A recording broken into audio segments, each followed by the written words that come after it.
Doc, magparamdam ko po, Doc, para mabigyan kita ng co-host.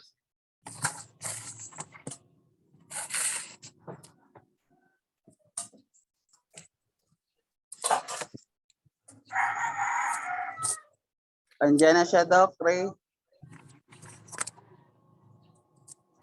Hinahanap ko eh. Kung saan banda. Para mabigyan ng co-host capability.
Okay, Doc, it's your time.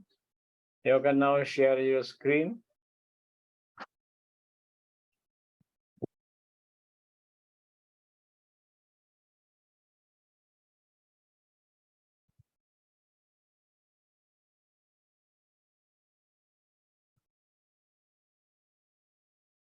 Hello, good morning. Good morning. Good morning po, Prof. Morning. I am having trouble with sharing the screen. I don't know if you can see it in the screen. If am I doing the right thing? Yes, we can see it now. Doc. You see Yes. it in my screen, in your screen. Okay, so thank you very much. So we will continue. The last time we ended our discussion, and I am now trying to review, a short review with what we have presented last time. So there are types of research, and there are various aspects or approaches in research. You have this historical, and we have cited last time that even Luke was engaging with historical approach when he wrote the book of Acts. He is by profession a medical doctor, but in this instance we find that perhaps he did not spend full time with medical practice, but he, of course, he used that knowledge he had, but he engaged in writing, and in writing he was so engrossed writing the life of Christ. That's why we have the gospel of Jesus Christ according to Luke,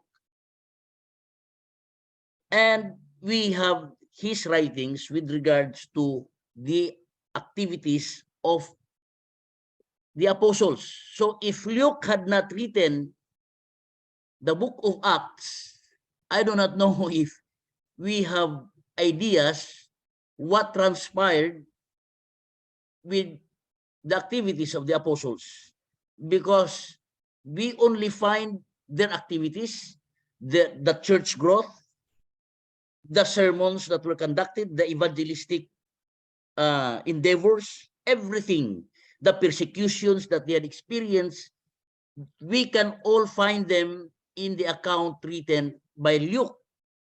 So, Matthew, Mark, John did not go into details regarding the activities of the apostles. But here is Luke.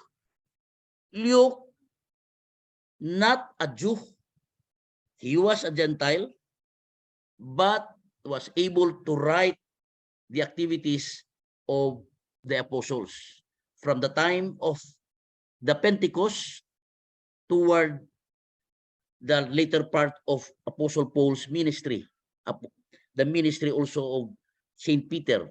So all of the activities that were done by the apostles, perhaps largely by Apostle Paul, it was Luke who recorded them. And how did he, or how was he able to record them? Through research.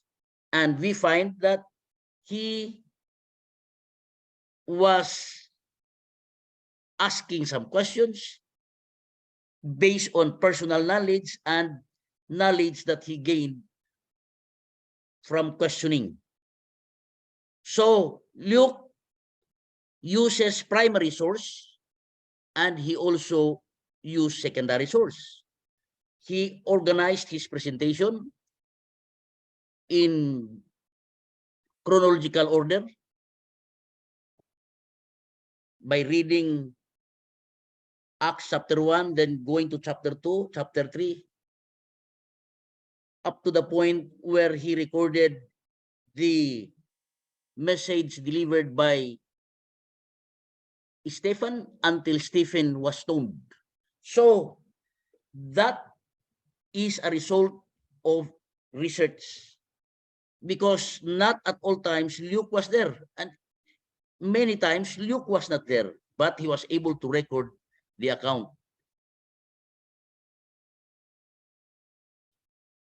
We also found that Solomon was also engaged in research. So research is really, really important in finding out the truth and in finding out, in contributing knowledge. We contribute knowledge because we discover something, and we discover something because we do research. So, there is historical approach, just like what Luke did. There is also descriptive approach, and we have presented that last time with the Old Testament record. The example I have cited is Numbers chapter 13, when there was a command of Moses to go to a place to find out what kind of land they're going to see. So that was, of course, in research, there is delimitation of the study. So here, there was a delimitation and purpose of the study. In verse 17 and 18, go up through the Negev and on the hill country, see what the land is like. Here was a clear direction, but there was also a delimitation.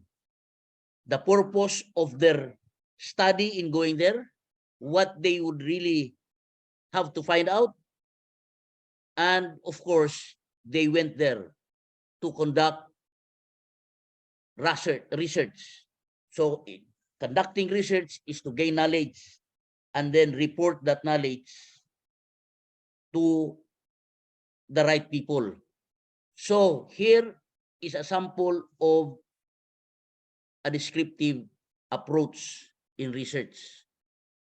The instruction of Moses, according to the text in Numbers chapter 13, whether the people who live there are strong or weak, whether they are few or many.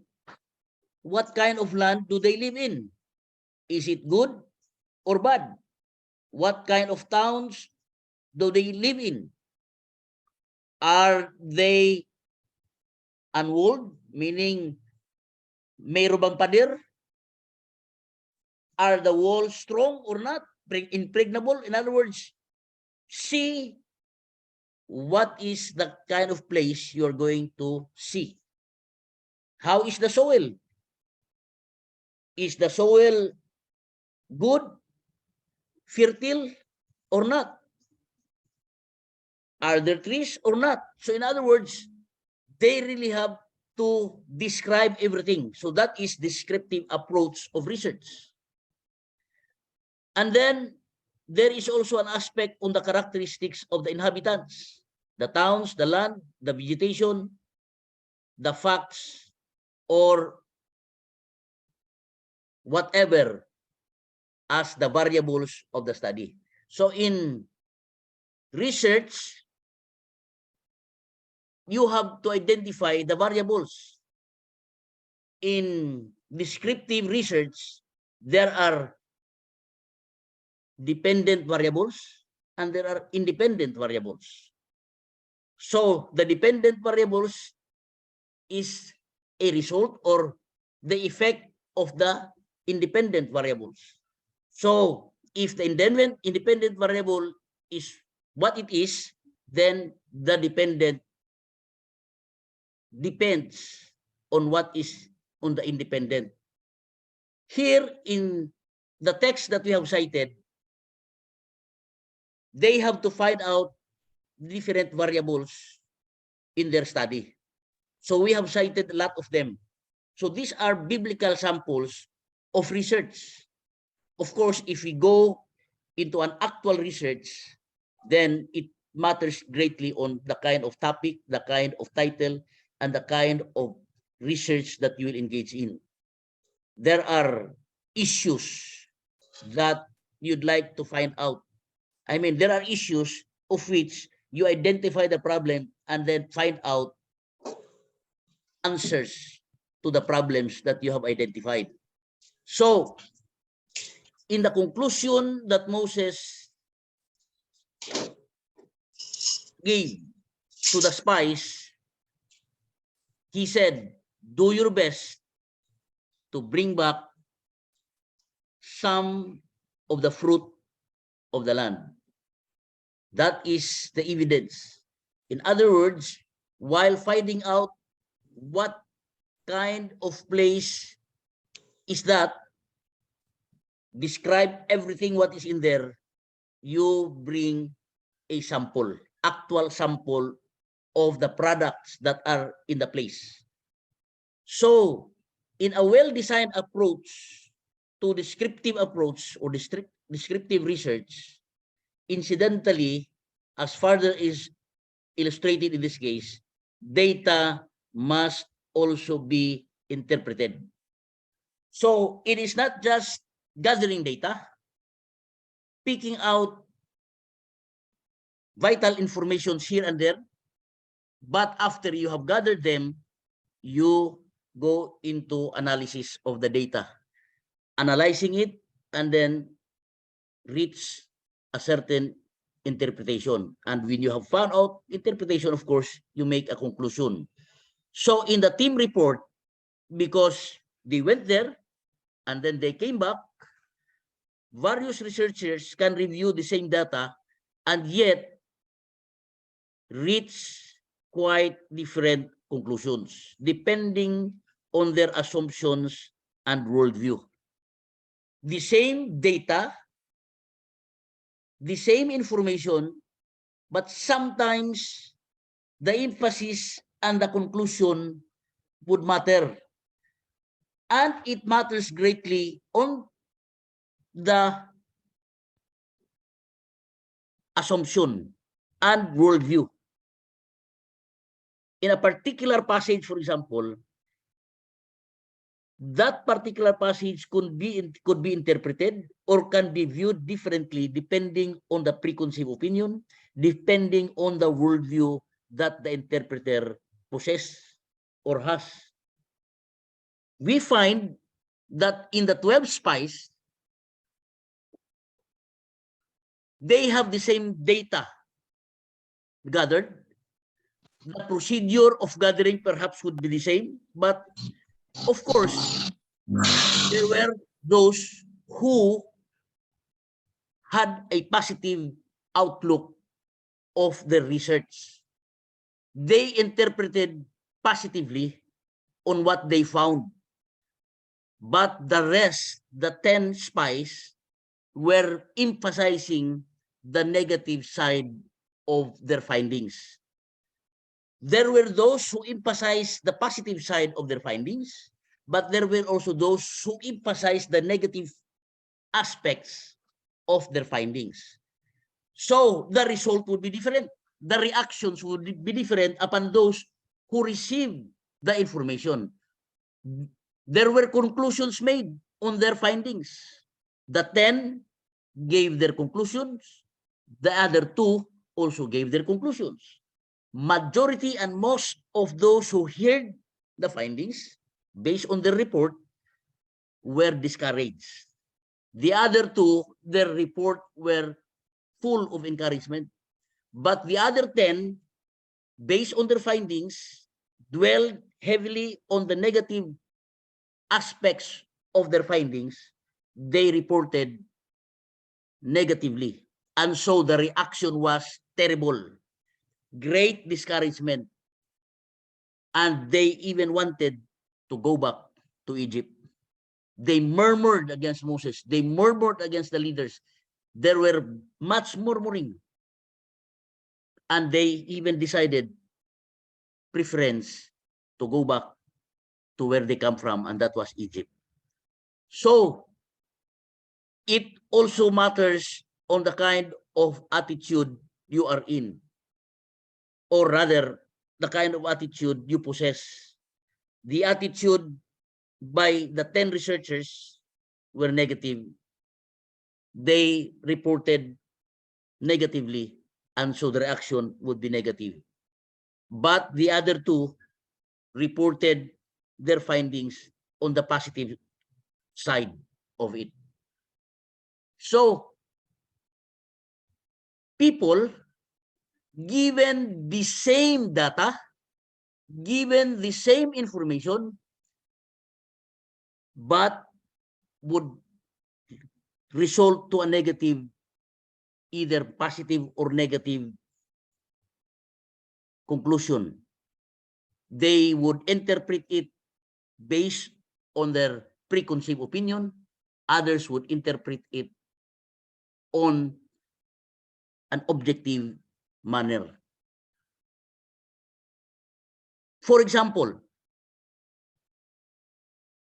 Revelation 1:10.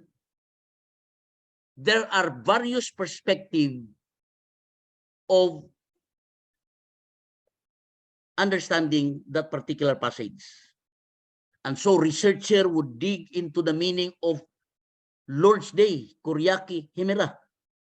And majority of those who research about it concluded that it refers to Sunday. Is their analysis heavy? Is their analysis of the data gathered strong or heavily one-sided? Heavily based on preconceived idea, preconceived opinion. So, the attitude of a researcher matters greatly in conducting research. That is what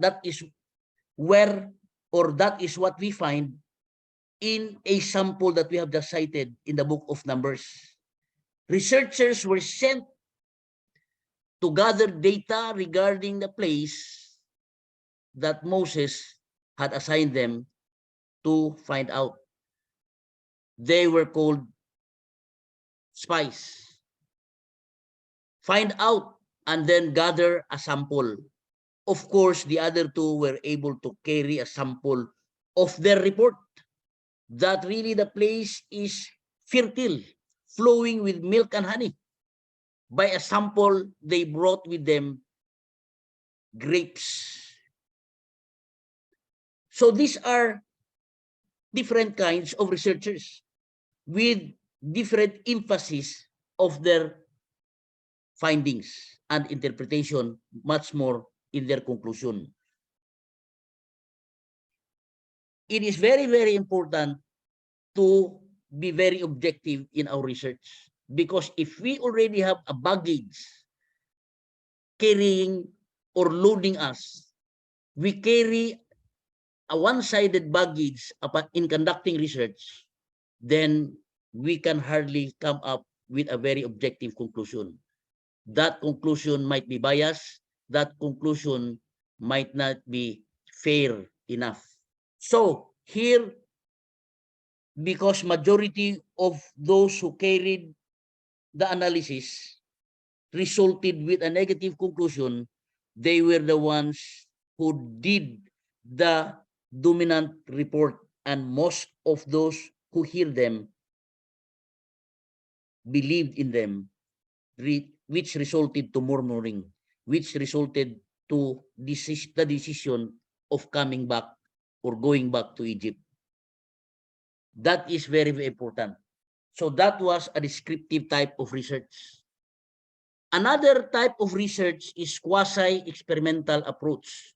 Of course, the book of Daniel could be one of the earliest example of quasi-experimental approach to research. So that is a single factor post-test design.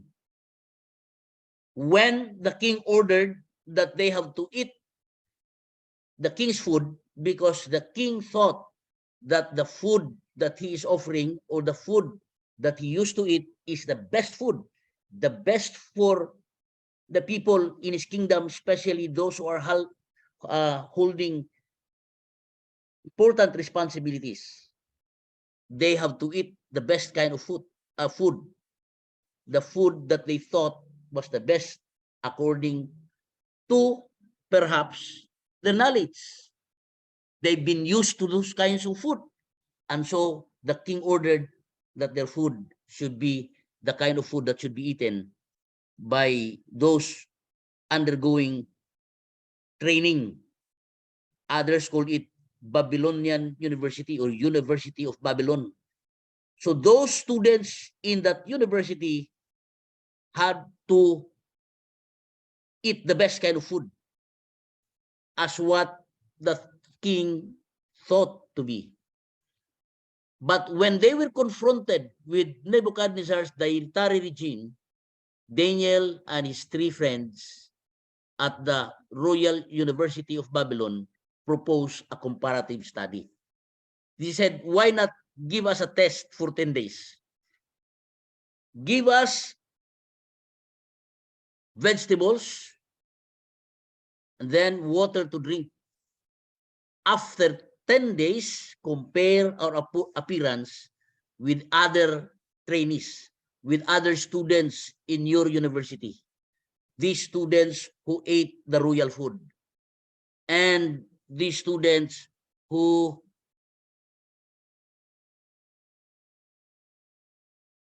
were used to eating whom the king thought to be the best kind of food. And so we see the result. Here are the variables. There is that independent variable.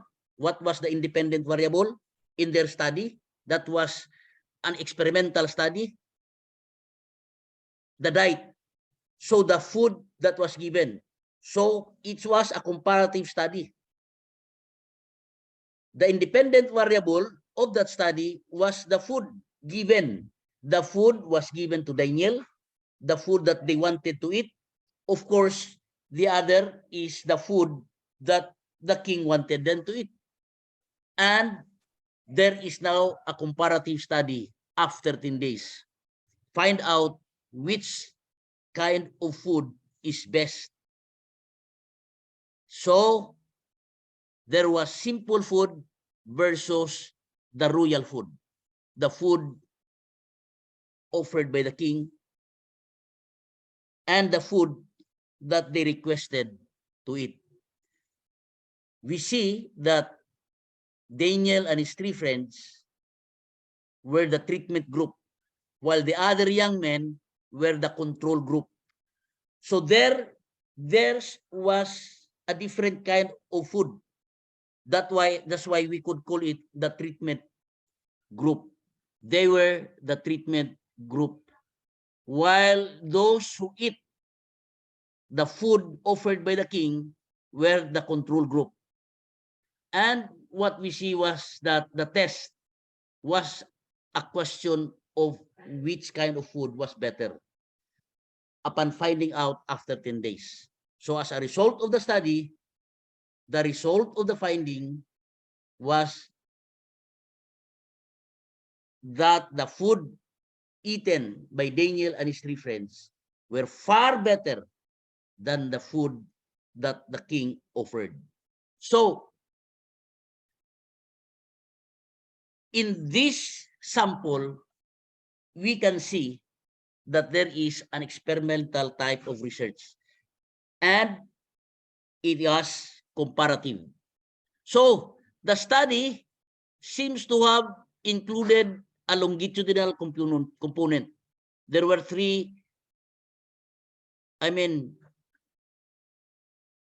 after they were granted to eat the kind of food with the test within 10 days, the king, the in charge, allowed them to subsist with the food that they requested. And during graduation, after the 3 years of study in the University of Babylon, Daniel and his 3 friends were found to be 10 times better than the other wise men in the realm of the kingdom of Babylon. So, they were wiser. They were far better than the rest. Incidentally, they were even better than their instructors. So that was a quasi-experimental approach. There was an actual comparison being made. And of course, to us Christians, we attribute that to God. It was God who gave them strength, gave them good health, and would show to the people that the kind of food that they had eaten were the best kind of food. So Daniel and his friends were found to be 10 times wiser than the wise men of Babylon. Another approach to research is qualitative. Of course, research in theology is generally qualitative. But we can also engage in some descriptive study, especially quantitative study, quantitative type of research. But of course, the two the general class of research is quali and quanti. And engaging in theology in research deals more of quali type of research rather than quanti. But of course, religious aspects, spiritual research could also be done quantitatively. But in biblical research, because it deals more of documentary research, primary reference is the Bible, of course. That is the primary source. And then go to some commentaries, books written by theologians, scholars, researchers, Bible researchers as secondary sources. Then after gathering all what you would want to gather, these are called data gathering. Then you make an analysis, evaluation, then make your interpretation, then you end up making your conclusion. But of course, your conclusion would project the answer of your questions. You cannot do research without formulating a question or without starting with a question, because your question will guide you to what you will find out, because you would want to find answers to your questions. So it all generally starts with a question, finding out problems. That is what generally motivates research. So even in qualitative research, quanti or qualitative, for example, you find out a problem. I don't know if there are already scientific approach done with identifying a problem that is so common. For example, every afternoon, only few are going back to attend worship. That is no longer debatable. It is a general observation. Every afternoon, if you notice in the morning, maybe the church is so full, but in the afternoon, good if there is 1/4 or 1/2, but even less than that, then that is the question comes in. So that is the statement of the problem. What are the factors affecting the reduction of attendance in the afternoon Sabbath service? So that could be a question that needs answer. So this is now where your research would come in. You start with an introduction, then the statement of the problem. If yours is quantitative, then you will have significance of the study, limitation of the study, theoretical approach, conceptual framework, a theoretical framework, conceptual framework, assumption of the study, objective of the study. It depends on the kind of format you have adopted as an institution. I don't know if this institution has a format for research already or official format for research, because institutions vary in their format of research. But generally, the basic what is this component are present. You comparing one institution to the other. But the basic is that there is an introduction, there is a statement of the problem, there is delimitation of the study, and we have cited delimitation of the study in citing when we cited Numbers chapter 13, there was delimitation of the study, or what is this? Up to what point should the study cover? There is geographical limitation, or whatever limitation that is what is to be, I mean, in the conduct of the study, the limitation that is involved. But going back to the sample I have cited, let's say you make a title, Factors Affecting the Reduction of Attendance During the Afternoon Sabbath Service. Usually we call that AY. Then you might perhaps, if you would want to engage in qualitative study, qualitative approach, you will formulate some guide questions and then conduct interview.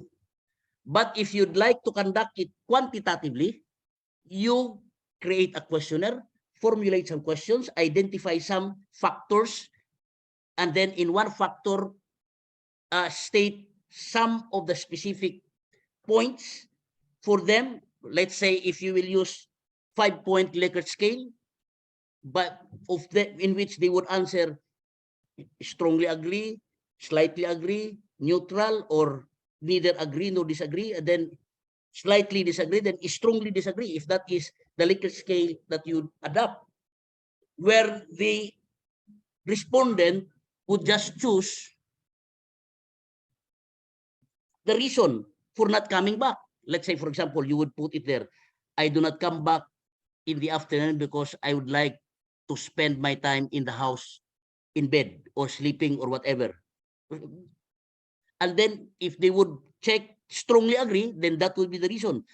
When we say quantitative, according to according to the answers given by the respondents, and you will find the trend, which factor is the most reason of not coming back in the afternoon. So that is the sample that I've cited. Of course, in qualitative, you would go to some individuals, then interview deeply, throw important questions, record all the answers, transcribe their answers, and then show the result of your findings based on the interview that you conduct. That is generally qualitative approach to research. There are also studies that are mixed qualitative and quantitative. So what we have discussed earlier was that there was a historical type of a historical approach to research, and Luke was the example that we cited. And then there is descriptive approach. We cited the case of Moses giving instruction to 10 researchers. We call that spies, to study and gather data, and then come back, describe what you know or what you have found out in the area which was assigned to you to conduct your research, and that was descriptive approach. And then we have quasi-experimental approach, and that was the case we cited with Daniel and his 3 friends. There was a test, an experiment, there was control group. We have cited last time. There was a control group, and there was the other group who used to eat the king's food.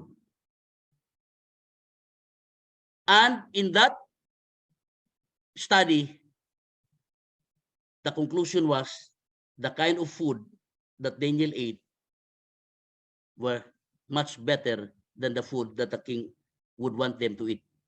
Here in the Bible, we also find out some instances of naturalistic inquiry.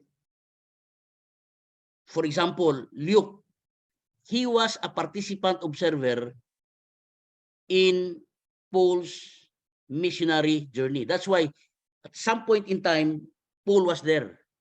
But not all the times, Luke, but not all the times Luke was there. So he would just report events based on inquiry, based on asking questions. But in many instances where he experienced doing missionary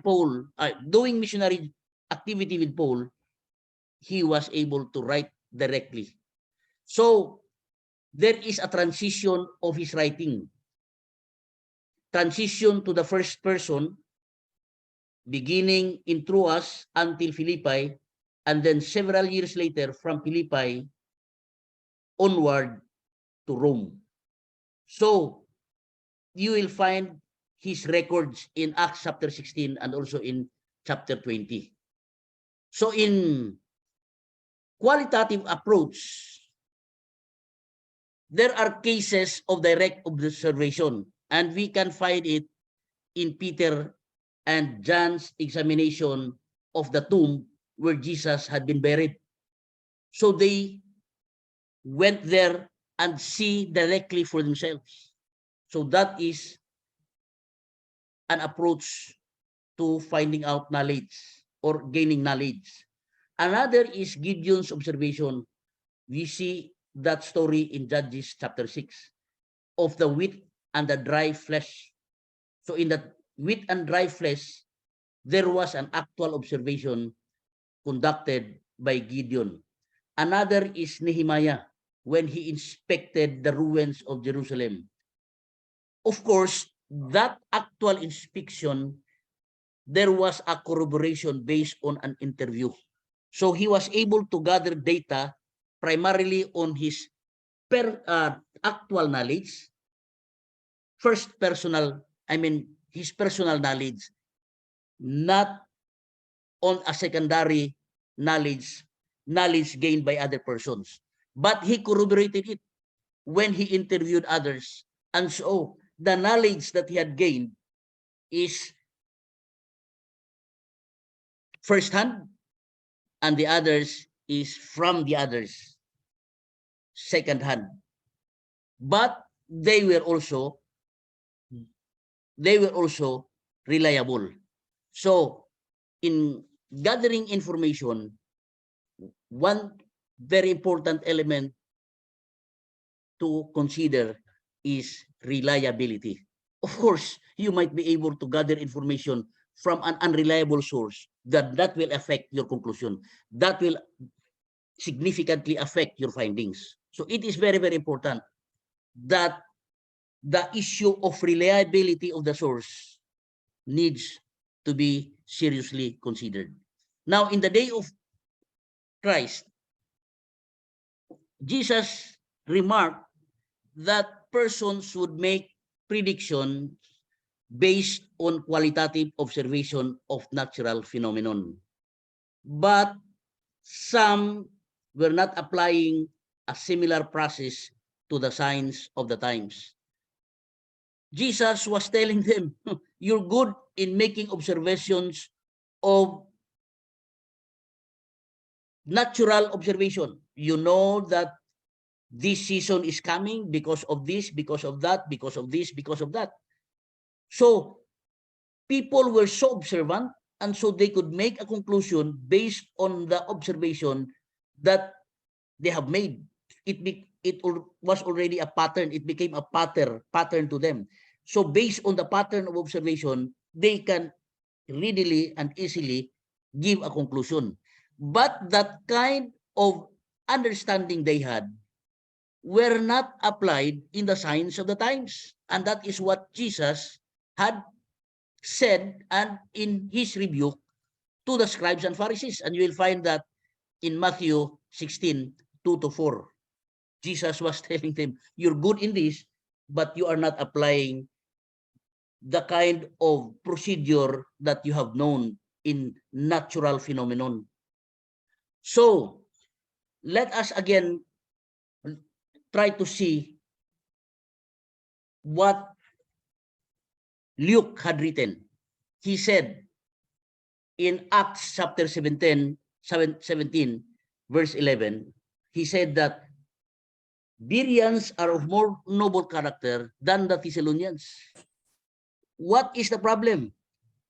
Because the Thessalonians just accept readily what Paul had said. So they just accepted at face value. So what Paul had said, that is it. No more verification, no more looking into the reliability of the source. No, they believe 100% Paul was an apostle. So there is no need of verifying it. Now in research, there is an issue of testability. There is an issue of verifiability.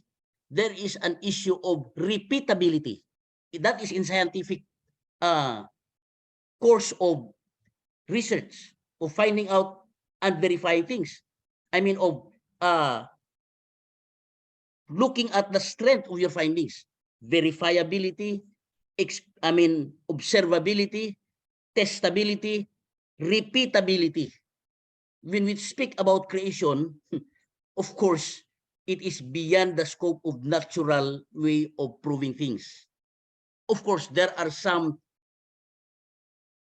what is this? There is some logical reasons to prove of the reliability of the creation account in Genesis 1. But as far as observability is concerned, repeatability, of course, cannot be. Because it was God who created. No person was there to say that he was a witness of that creation. He was there observing while the creation was conducted. No person could say that. And no person could, what is this? Repeat that. when we say repeatability, for example, you conduct a research on a particular thing, and then he gave his finding and then his conclusion. Of course, I could challenge your finding or your conclusion. I would conduct similar research as yours. For example, you conducted a research on a frog. You open the frog, etc., etc. Then you make a study and then you make a conclusion and then tell the world that this is your findings. Of course, I can repeat your experiment. I would do exactly the same what you did and find out whether your finding would be similar to my finding. And it could happen that my finding could be the same with your finding, or my finding could be different to your finding, because your way of conducting it could be repeated. Now here, let us go back to the issue of the attitude of the researcher. Of course, we cannot hardly say that they are deep researcher, the Thessalonians, because they just accept everything what Paul had said. They just take at face value what Paul had said. But what happens to the Bereans, of which Paul highly commended? He said, Bereans are of more noble because they do not just agree directly to what I say, but they examine the scriptures whether what I said was true or not. So in other words, they tried to conduct cross-checking of data sources. That is the right attitude of a researcher, to cross-check the data if it fits well with a biblical injunction that the matter is established with evidence. Because in the Bible, it has to be established with 2 or 3 witnesses before it is taken or it is to be considered highly and greatly reliable. But here,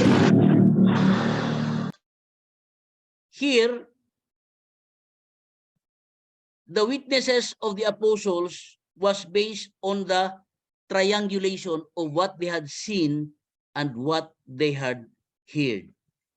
When we say triangulation, there is Paul's, here are the words of Paul, and here are what the scriptures say. So they tried to triangulate, and then they were able to confirm that what Paul had said was really true. In other words, what a person says, maybe we can consider him to be authoritative, but the right attitude that is implied here in the text is that we, as God's people, should be like the Bereans, not like the Thessalonians. The true researchers, the true elements of a researcher are found in the Bereans, not in the Thessalonians. So, if you are a researcher, find out, discover, do a verification, do a second seeing of things. That is why in some who are having sick, they would consult a doctor. And then after consulting the doctor, and then this is what the doctor says, he is giving recommendations or giving prescriptions, and then getting his opinion about yourself or what you feel or on your health status. Others would not just depend on that doctor. They would look for another opinion of another doctor, whether the first doctor's opinion would be confirmed by the second doctor, and then he would go to another doctor. Doc, this is what I feel, this is blah, blah, blah. What do you think is the problem of my health? Blah, blah, blah. And then that doctor would give another opinion, or would give an opinion that might confirm the first opinion given by the first doctor that you consulted. But there are some instances that when you go to the next doctor, he would give you another opinion that might not be the same with the first doctor that you consulted. And so you will have now a problem. Oh, there are two doctors and these are good doctors. The first doctor is a renowned doctor. The second doctor is also a renowned doctor. But why are they different in their findings based on the information I gave them of my health status? And then you go to another doctor. When you go to another third doctor, you find that this third doctor may agree with the first doctor or with the second doctor. And then you go to another doctor, fourth doctor. And if you find out that out of 4, 3 are giving the same finding and only one has a different finding, then in quantitative analysis, your conclusion would be that these 3 doctors may have more weight than the one doctor. Of course, that is in quantitative, basing on numbers. But of course, that is not always the basis in biblical truth. Again, that is not always the basis in biblical truth, because we see that it's not based on number. Jesus even said that more or the greatest number of people would go to the path, the wide road that leads to destruction, while only few are treading or walking on the path, the narrow road that leads to eternal life. So it's not based on number. If you also base on number the interpretation of a particular passage, for example, Revelation 1:10, I was in the spirit of the Lord's day. If you gather volumes of references, you will find that more references would interpret Revelation 1:10 as Sunday, because the interpreters have their bias. They would interpret it in favor of their personal bias, and because their personal bias is Sunday, they would interpret it as Sunday. Again, it's not based on quantity. But generally, in per people who are unbiased, quantity is good. That is why Solomon could say, it's better to have multitudes of counselors than one. That is why the common saying is that more heads are better than one. Solomon could say, to have multitudes of counselors, there is safety. Of course, the assumption is, again, this kind of counselors are godly counselors, objective counselors, unbiased counselors, God-fearing counselors. But you see, in research, we cannot do away with biases.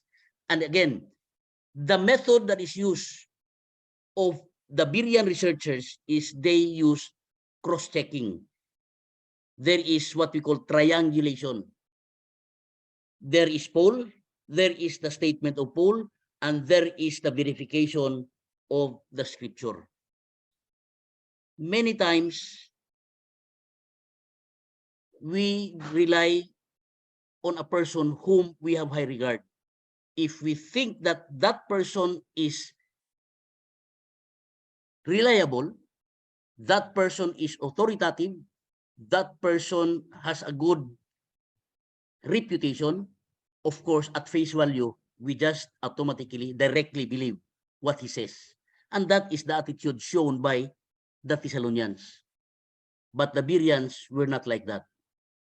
The problem with some of us is that the same attitude with the Thessalonians is what we have. Similar with the Thessalonians. Believe everything what we know to be a reliable person.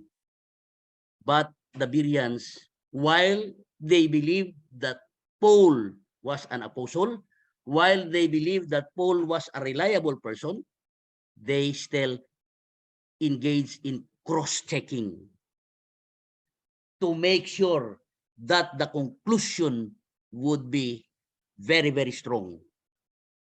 That is the attitude that we researchers should also have. So again, we had found out that in research there are historical, there is descriptive, there is experimental, there is qualitative, and there is of course quantitative approach. But as far as the Bible is concerned, while there is positive side on quantity, there is also negative side on relying on quantity. Because kung paramihan ang basihan, ay hindi yon ang basihan ng Biblia. Kaya nga, may nakipag-usap sa akin, sabi niya, Pastor, kung paramihan ang basihan, talo kayo kasi mas marami ang nangingilan ng linggo kaysa Sabado. So kung paramihan, and I answered him, kung ang kaligtasan ay or ang katotohanan ay ibase sa paramihan, tama ka. Pero ang katotohanan ay hindi ibase sa paramihan. Kasi si Kristo ay katotohanan. Pero tingnan mo ang karamihan, naniniwala ba sa kanya o hindi? Many rejected him more. A very significant majority rejected Christ. They shouted, crucify him, crucify him. So kung mayroong survey na ikandak doon at naniniwala ka sa paramihan at doon ka kumakampi sa mas marami, of course, you will not believe that Jesus Christ is the Son of God. You will not believe that Jesus Christ is the Messiah. And that is what the majority felt. They did not believe. They rejected Christ to be the Son of God. They rejected him to be the Messiah. So it is not always correct to find the truth based on what is held by the majority. So let us again establish our attitude similar to that of the Bereans rather than the Thessalonians. So in addition to referencing various approaches, let me ask, what time should I end so that I can be aware of the time I will end my presentation? Dr. Ray, what time am I supposed to end?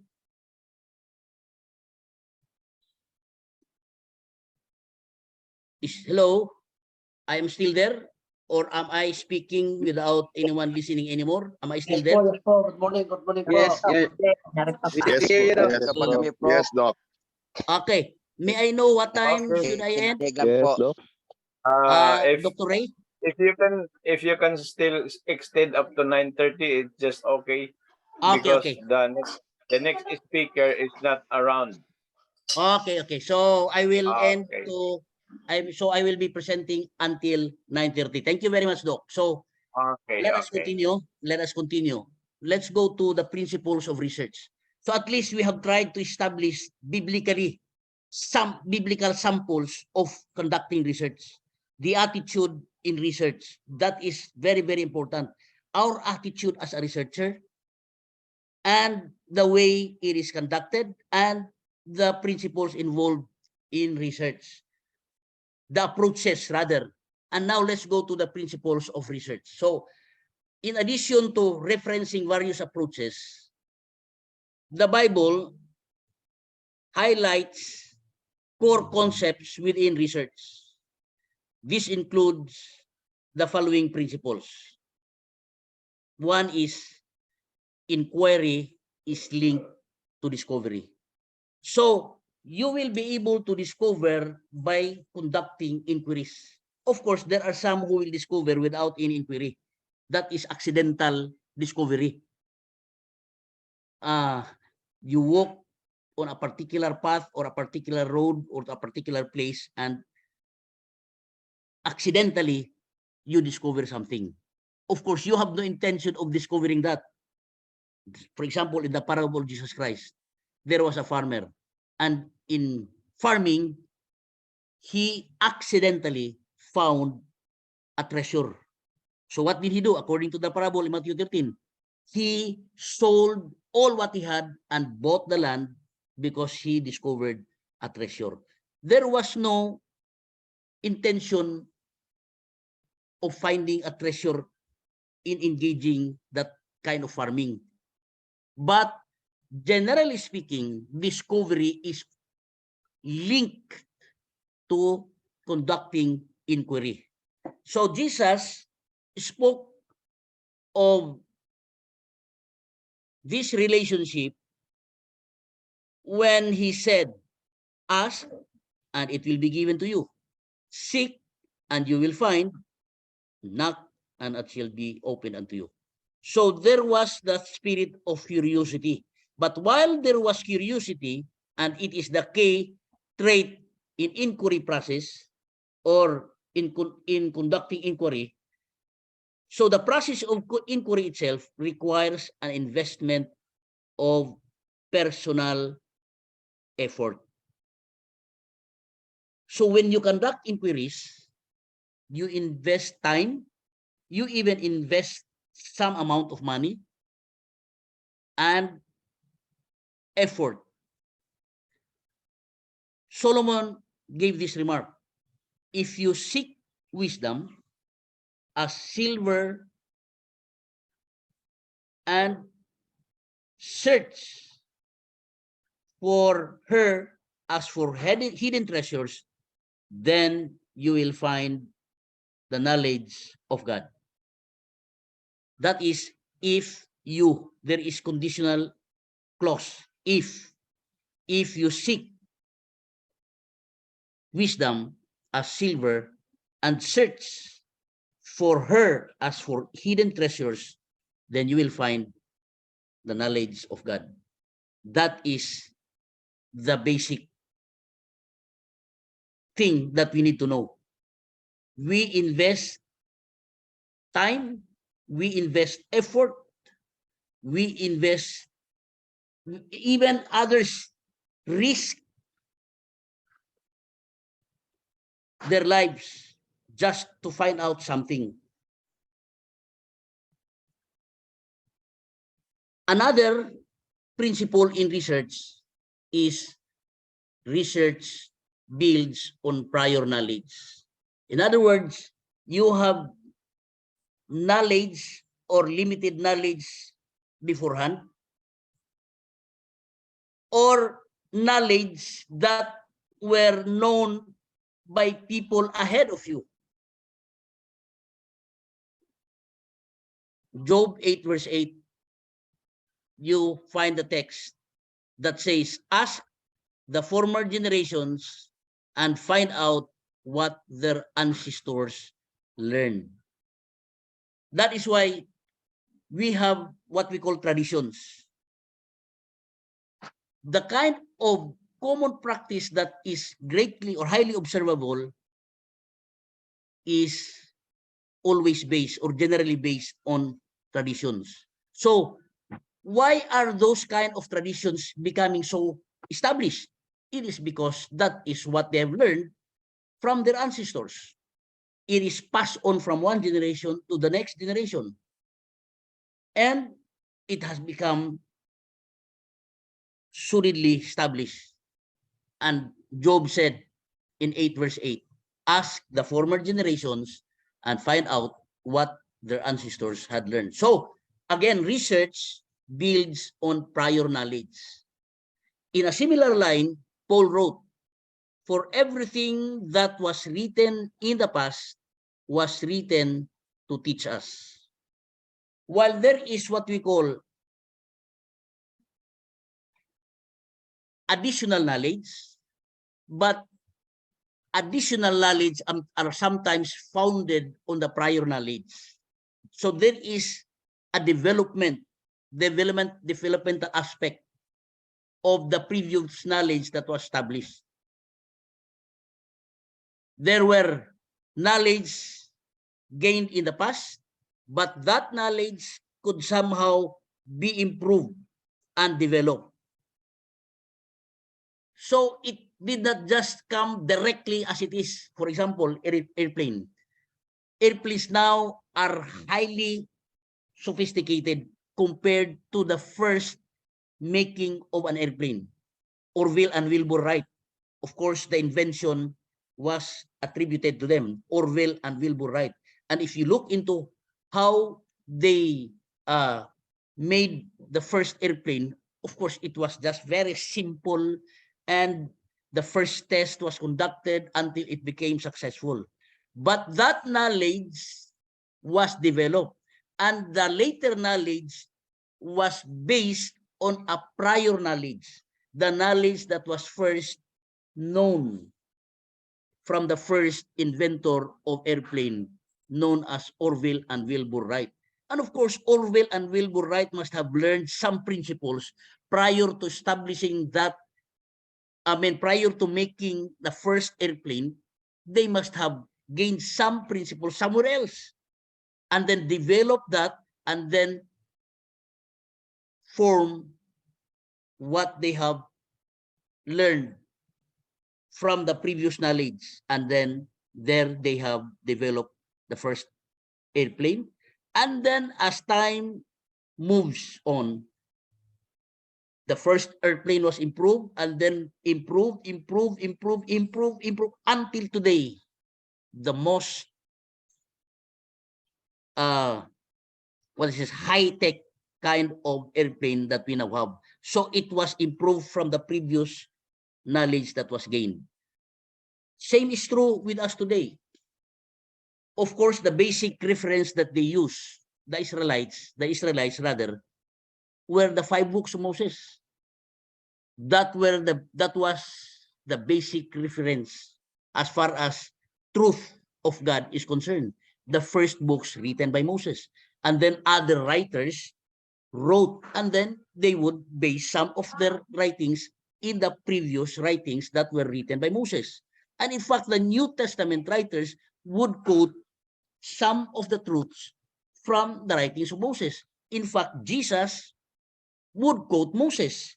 Jesus would quote Isaiah.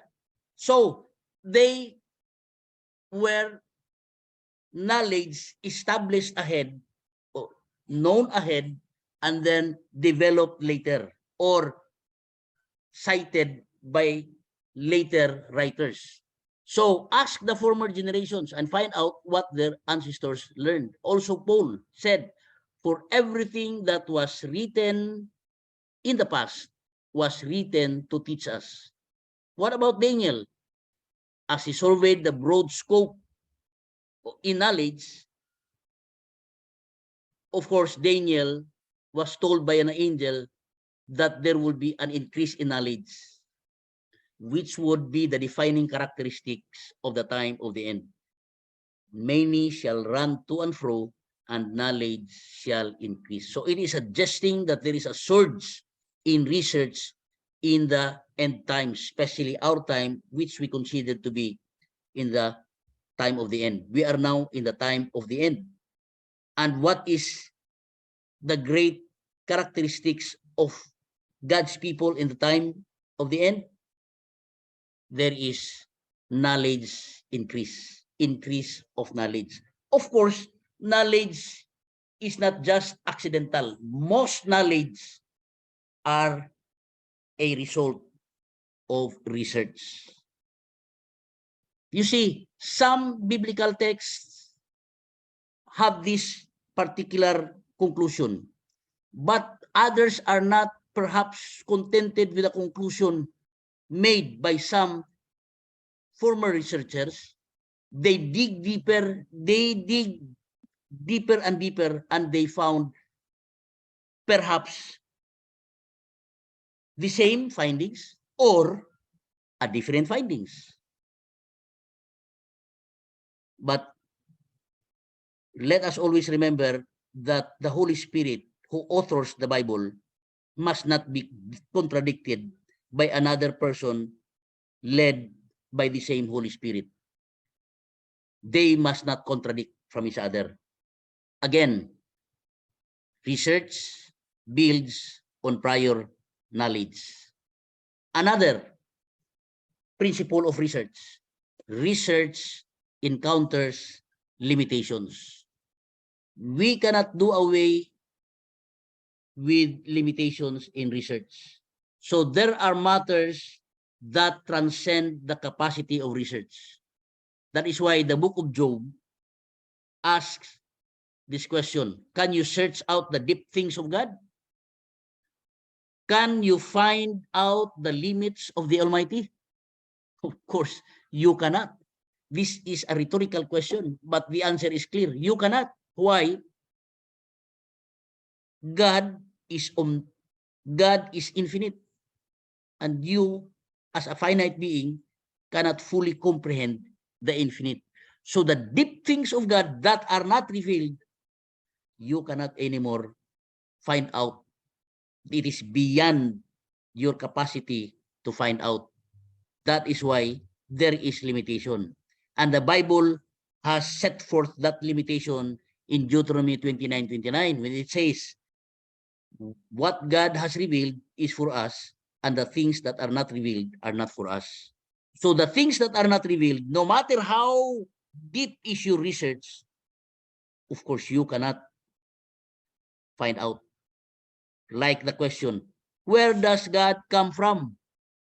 There is limitation to your knowledge, to your research, because you cannot engage in a deep research in finding out where does God come from. What the Bible reveals is that He is from everlasting. And can you research on everlasting? Of course, it is beyond your scope, beyond your understanding. So that is the limitation. God Himself reminds us, for my thoughts are not your thoughts, neither are your ways my ways. As again, His is higher than ours. Everything that belongs to God is beyond our comprehension unless He reveals it to us, unless He tells us what it is. So that is the limitation of our study. Part of the problem is that what Paul said in 1 Corinthians 13:12, see in a mirror dimly. So what we see is just dim. We know only in part. So these are the limitations. There are matters that eye has not seen, nor ear has heard. And that is what Paul had said, especially with what God has prepared for those who love Him. What is revealed to us is written in the Bible. How beautiful is Jerusalem? Of course, it is described in Revelation 21. And that is what we know only. And then go to other passages in the Bible beside Revelation 20. Maybe there is also a description in Isaiah and some other books, but they are the only ones that we have. And that is the limitation. So in research, we will always encounter limitations. Another is that in research, we can be informed, and that information could lead us to a decision making, and that decision making would lead us to the right practice. So that is a guidance. That can be a guidance to us in doing the things that needs to be done. So whether that particular practice is acceptable or to God or not, we have a basis, because that is what we have found out. Those who are in favor of LGBT would conduct research that would result favorable to what they wanted to be the result. So that is the bias.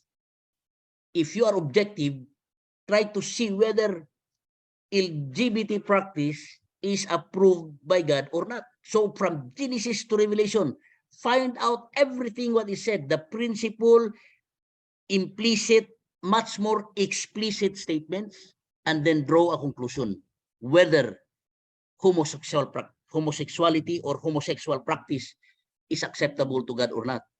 But of course, those who are inclined to such a practice will have a different attitude in conducting research. Perhaps they would look into some passages that God is love, and God perhaps would respect your practice. God would be happy if you are happy. And if such kind of practice is what makes you happy, then God will be happy. That's why the common saying says, kung saan ka masaya, suportahan kita.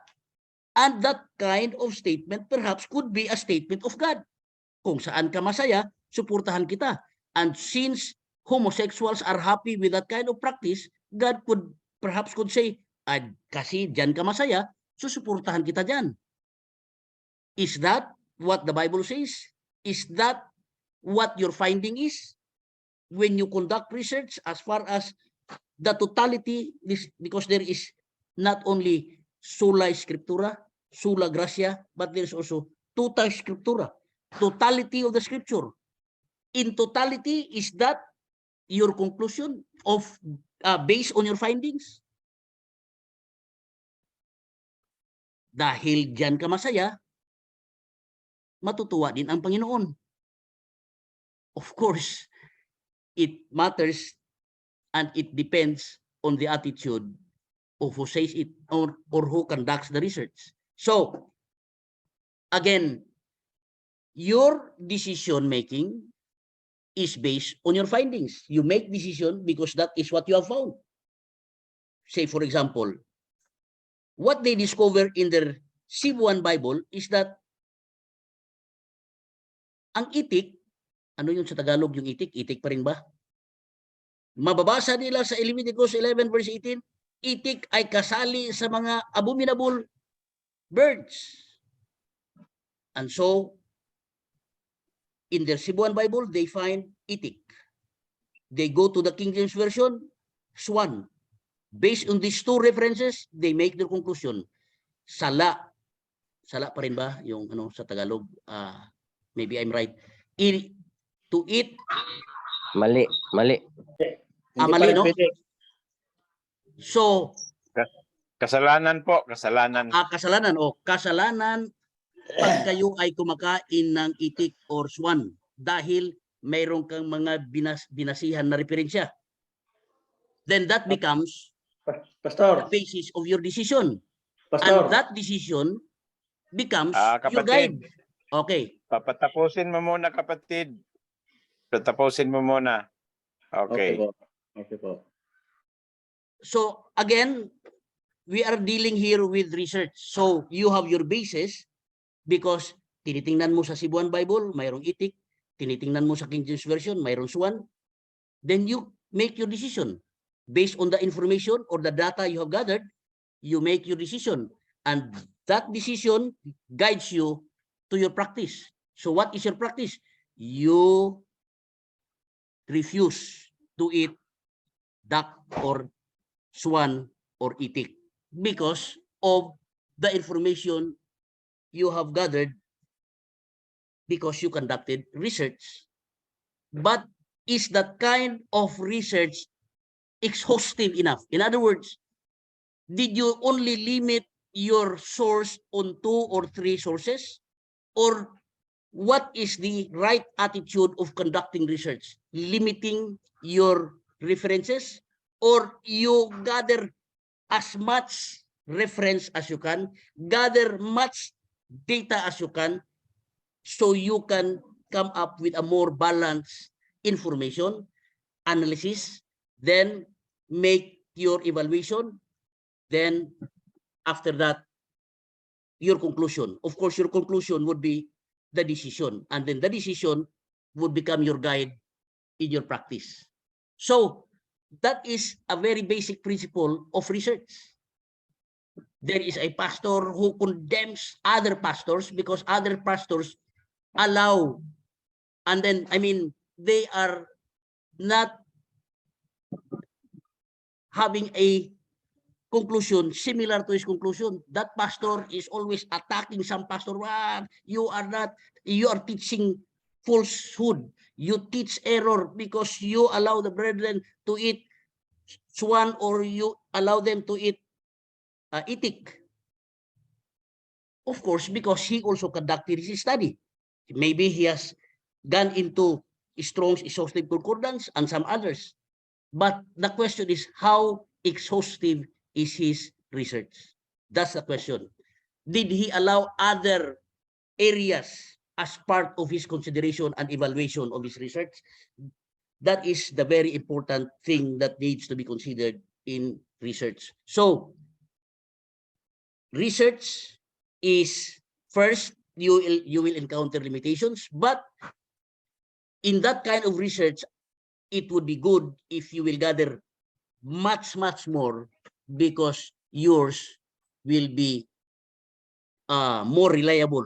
If you limit your sources of information on 1 or 2 or 3, and here is another research that allows hundreds of sources, various sources, and then you will ask, which is more reliable?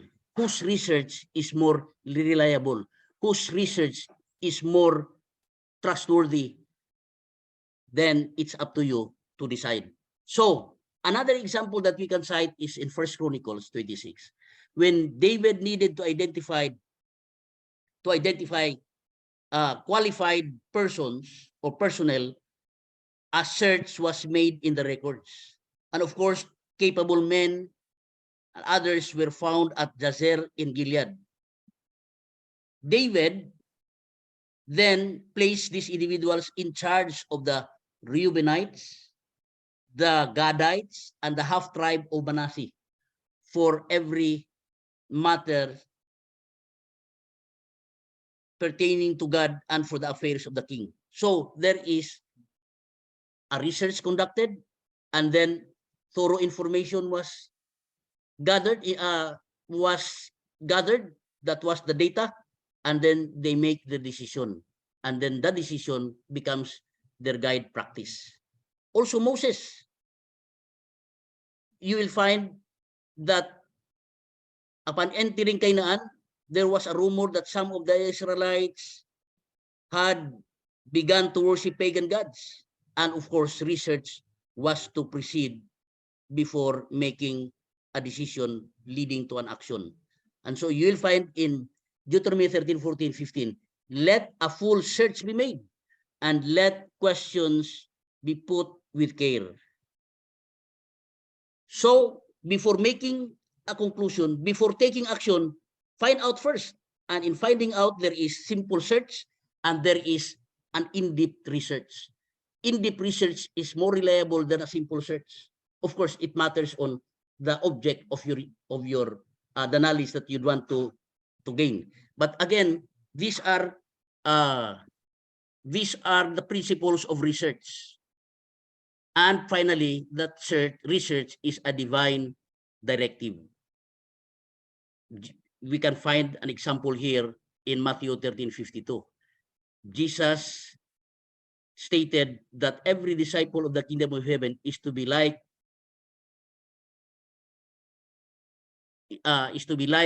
the what is this? In the house, who brings out of his storeroom new treasures.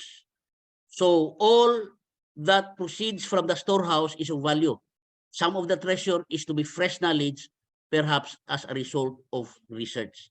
There are some stored knowledge, but there are some new knowledge as a result of research.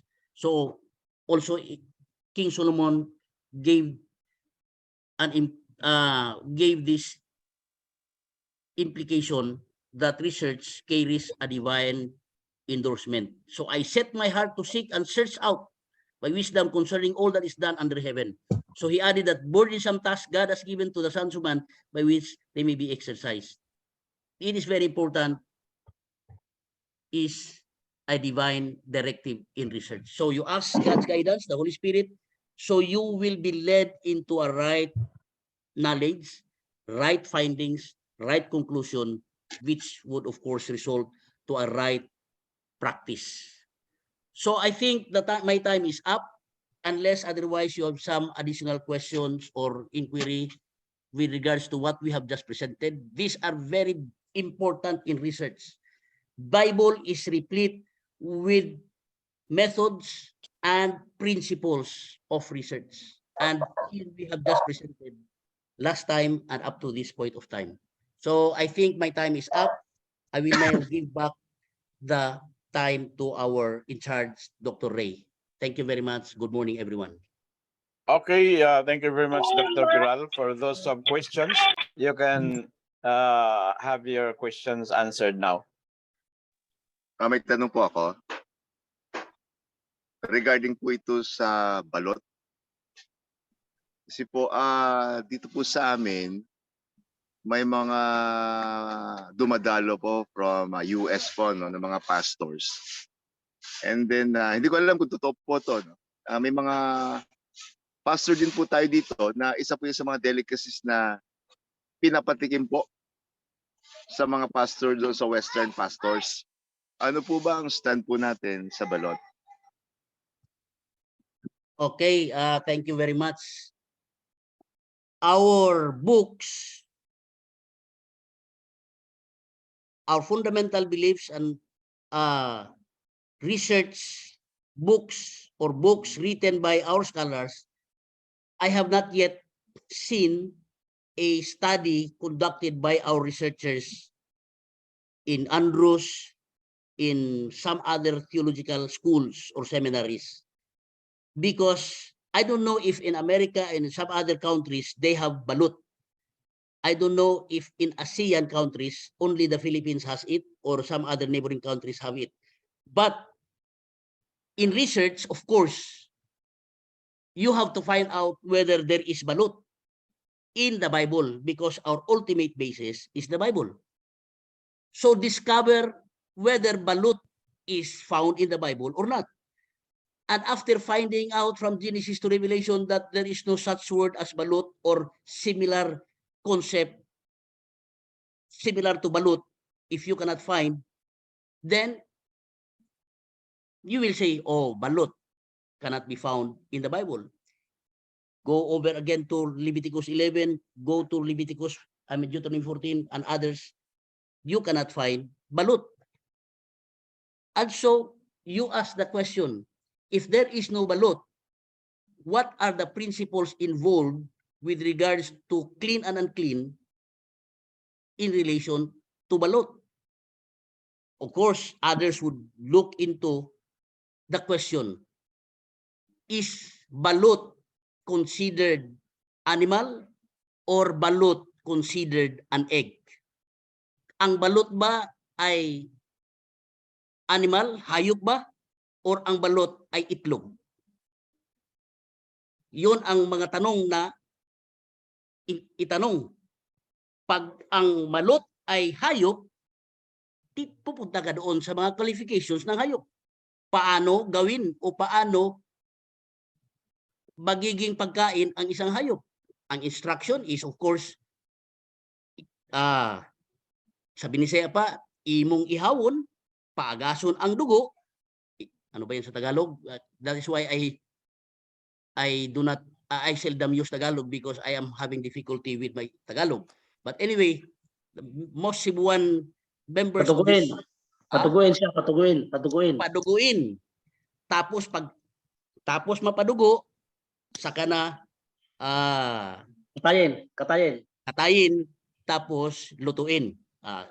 Maganda kasi may tumutulong. So ang tanong, magawa mo ba yan sa balot? Kung sa tingin mo ang balot ay hayop.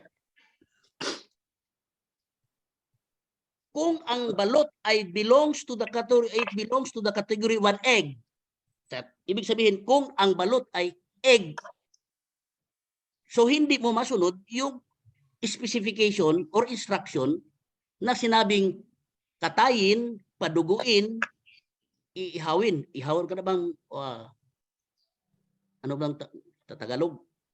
Imo nang tagtaron. Tagtaron na niyo ba? Dayon lutuon, timplahan. Pastor, ang katay, yun ang ihaw sa ato Sorry. Ang Sorry. ihaw sa Tagalog, sinugba. Sa ato Okay. Sorry po. So, ganyan yan. So, naintindihan nyo ang ibig kong sabihin. So, the question that will be asked is, saan ba na category belong ang balot? Itlog or hayop? Kung hayop, imong gulgulon, ano niya sa galig? Gilitan. Patayin. Gilitan ng ulo. Dayon, paagason ang dugo.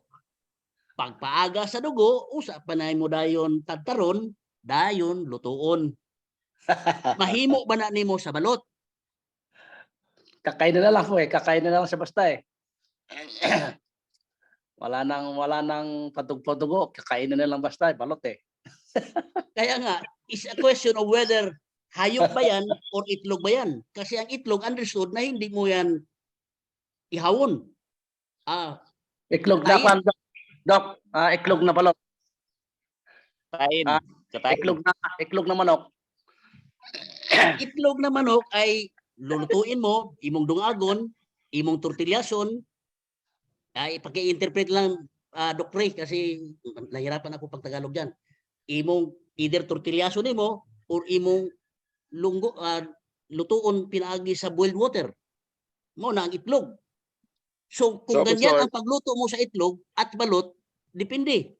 Pero pag sa tingin mo ang balot ay hayop, mo ginaimo ng dungguan, ay mo hang ihawon ang liog, gulgulon, dayon imong pagawason ang dugo, dayon imuhang adtaron imong lutuon. So ganito, Pastor. Ganito po, Pastor. So, ibig sabihin po doon sa itlog, kapag wala pang na-form na kamay at paa, considered po yun na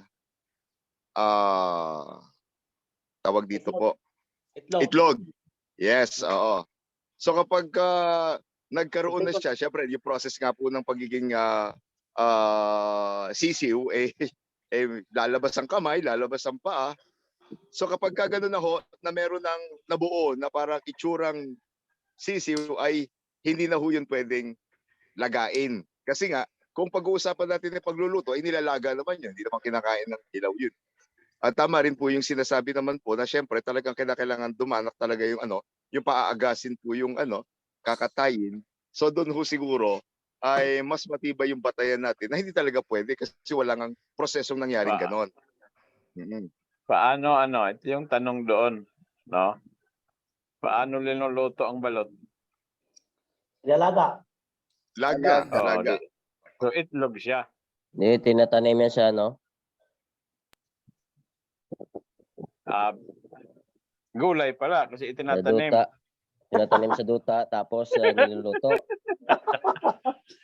Umahaba po siya Kasi sabi rito, yung mga dumadalaw na ng mga pastor sa western countries, pinatitikim daw ng balot ng mga pastors natin dito para malasahan naman nila yung delicacies ng Pilipino. So, kung ganon, medyo sala yung kanilang mga ginagawa. At saka ang tanong doon, tama yung sinabi niya, wala kasi matibay na stand regarding dyan.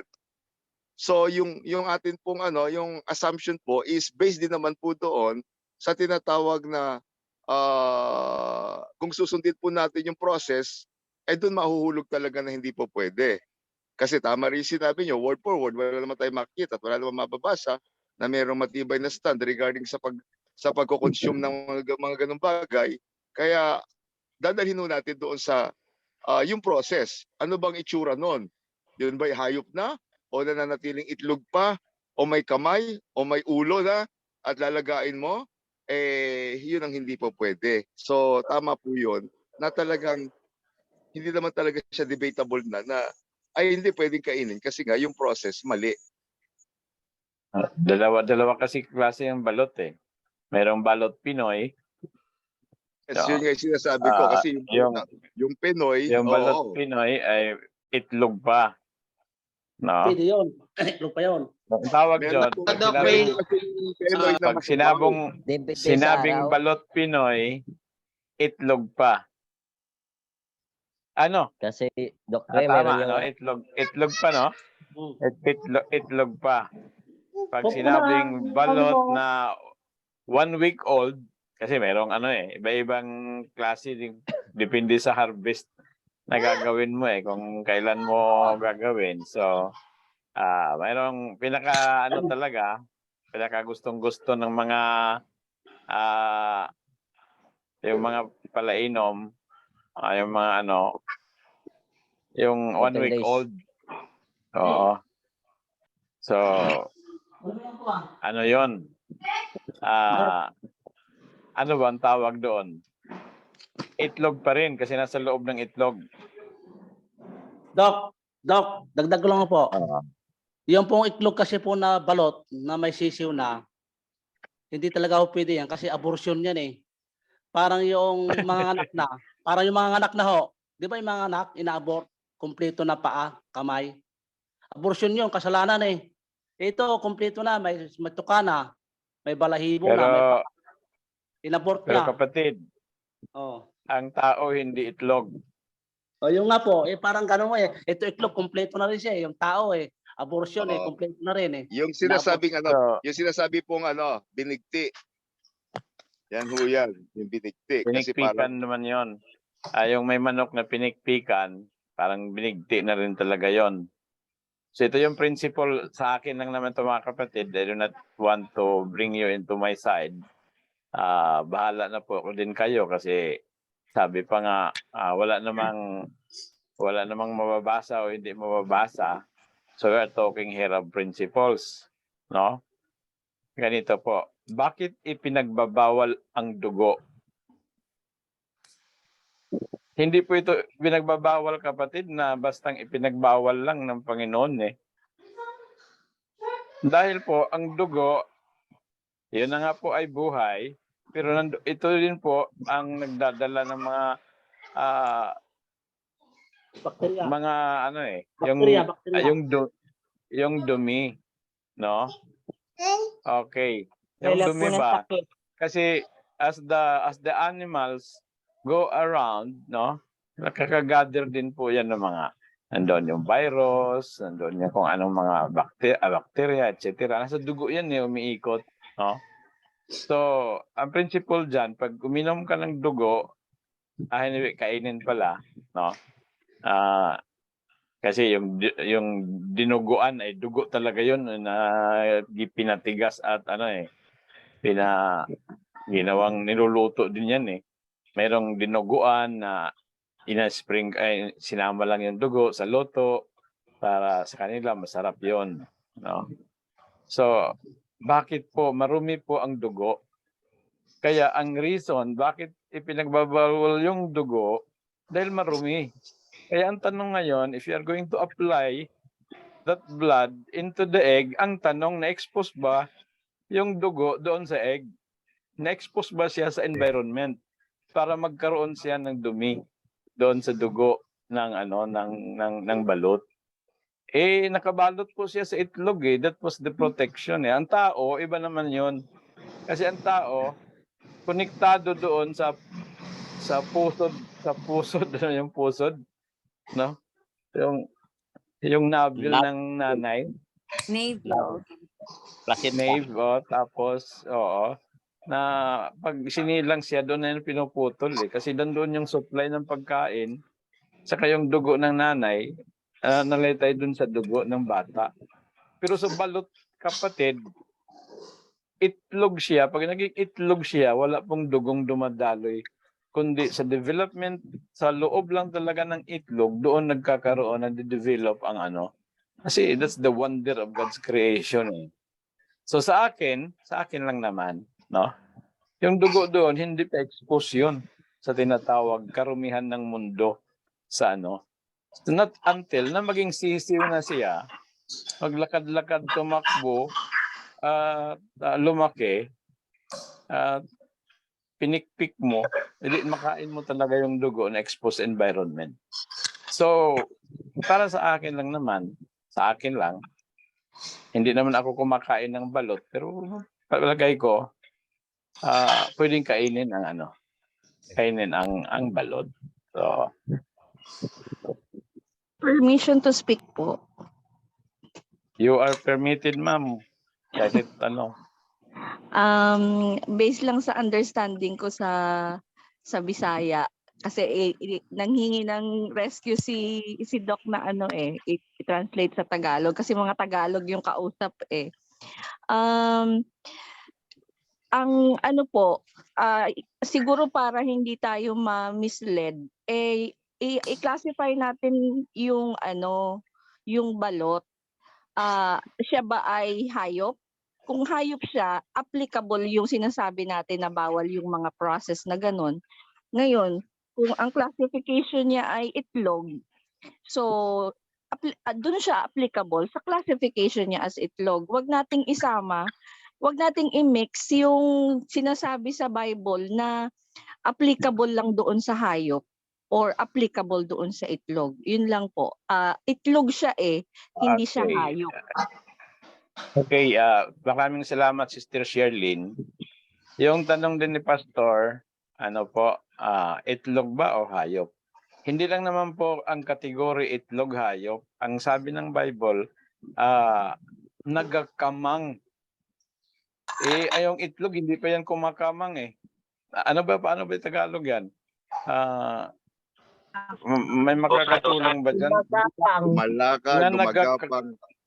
Na nagakamang sa yuta o nagalupad sa Gumagapang. gumagapang sa lupa o lumilipad sa hangin. Nakita na ba kayo ng itlog na lumilipad? Sa drawing, I Doc, mean, drawing. Yung nakakita na ba kayo ng 1 week old sa itlog na lumilipad? Nakita na ba kayo ng 1 week old sa loob ng itlog na gumagapang? Pwede siguro gumugulong. Pero hindi naman yan gugulong kung walang nagpapagulong. Hindi rin yan lilipad kung hindi ihagis. So, Yes, Doc, ang parang agree ako pagkategorize dun, Doc. natin kung animal ba siya o itlog, yes, animal siguro kasi napurman na, pero hindi pa siya kumakamang. Hindi pa siya gumagapang at hindi pa siya lumilipad. At much more, hindi pa siya exposed sa environment kasi nakabalot siya balot siya ng shell. Naligo na kayo doon. Doc, excuse me. Yes, That's Doc, why parang tinatawag tama po, balot. no? Kaya nga sabi po doon sa mga Balot. hayop, bagamat yung isa may baak ang paa, pareho sila may baak, yung baboy at saka yung baka, pareho sila may baak, pero hindi naman ngumunguya yung isa. So karumal-dumal yung isa. Yung isa ngumunguya, pero pareho sila may baak. Parang ganun din yung logic noon, no? Bagamat magkapareho nga sila doon sa sitwasyon na yon, pero may kulang siya doon sa isang bahagi para masabi natin siya hindi pwedeng kainin, pwede tayo siguro bigay ng ng conclusion regarding doon na kung pagbabasihan nga natin doon sa statement ng kung ano talaga yung specification ng karumal-dumal. May baak, yung baboy may baak, ngunit hindi ngumunguya, samantalang ang baka may baak ang paa, ngunit ngumunguya. Yung kabayo, di ba, walang baak, isang buo. Pero ngumunguya, yun namang kabayo, may ngumunguya, pero hindi naman buo ang baak. So, karumal-dumal. So, yung dalawa na yon, it's either wala sa isa doon, i-consider natin na doon natin ngayon titimbangin. Kasi sayang tanong, ano yung balot mo? Itik o manok? Hello, Doc. Doc. Iwan po Kasi itik. ngayon, dahil sa negosyo, marami ng mga balot, itik na Oo nga. ang ginagamit. Pero noon, ay manok talaga ang balot. Tanong Doc, tanong po. Yung pong nabanggit po ni Oo. Doc kanina, Pastor, yung sa swan, itik, equivalent. Pamilya po ng swan, pare-pareho yan yung itik at saka pato, sa gansa. Pare-pareho po yan Tuka, paa. Swan nga ho yan sa tubig. Ngayon, sang-ayon po sa kanyang sinasabi po na research, Isan po na research po ni Brother Johnson Amica, yung grupo niya, na pwede na daw pong kainin po yung itik sa pato. Sa po niya. Pwede po ba akong makasali sa ano? Hindi sa maliwanag po na swan nga po iba yan. yung ano, iba yung salita na pwede na. O, yun Ibig nga po, sabihin, dati pwede pala na daw hindi pwede. Pwede na daw po. Kasi, Tanong ko po, isang analyze natin yung salita. Pwede na. Ibig sabihin, sa dati, hindi pwede. Tapos naging pwede na. Oh yeah, pwede So, na nga daw. Dapat kung pwede, hindi yung pwede na.